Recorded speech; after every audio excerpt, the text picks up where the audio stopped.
Years ago, some of the first decoy companies that came out had standard keels on your decoys. They were made for windy conditions, keep the decoy straight, sitting flat in the water. Some of the decoys companies decided that you needed a removable keel. Well, the removable keel worked fine, except when you took the keel off, you lost it. Well, Mojo has bridged that gap. What we've done is we've made a keel that you can either deploy up for windy days or turn down for calm days.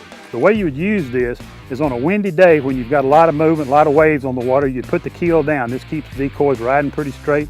And on calm days where you just got a little air, a little movement, a little on the water, a little breath of wind, you put the keel up. That way the decoys will have more movement and make it more lifelike. What we recommend is about a dozen of these in with your static decoys.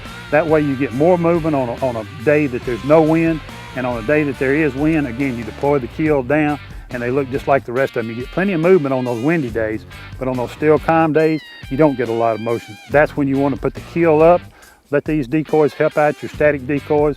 One of the other things that Mojo has found is a new color shifting paint. It adds more realism. It looks more like a greenhead duck. If you've ever taken a duck and held its head and looked at it in the sun and moved it around, you get greens, purples, blues, and using this new color shifting paint on the Mojo Fatal Front adds a lot more realism to your spread. The one thing we like about these decoys, you only use the keel when you need it.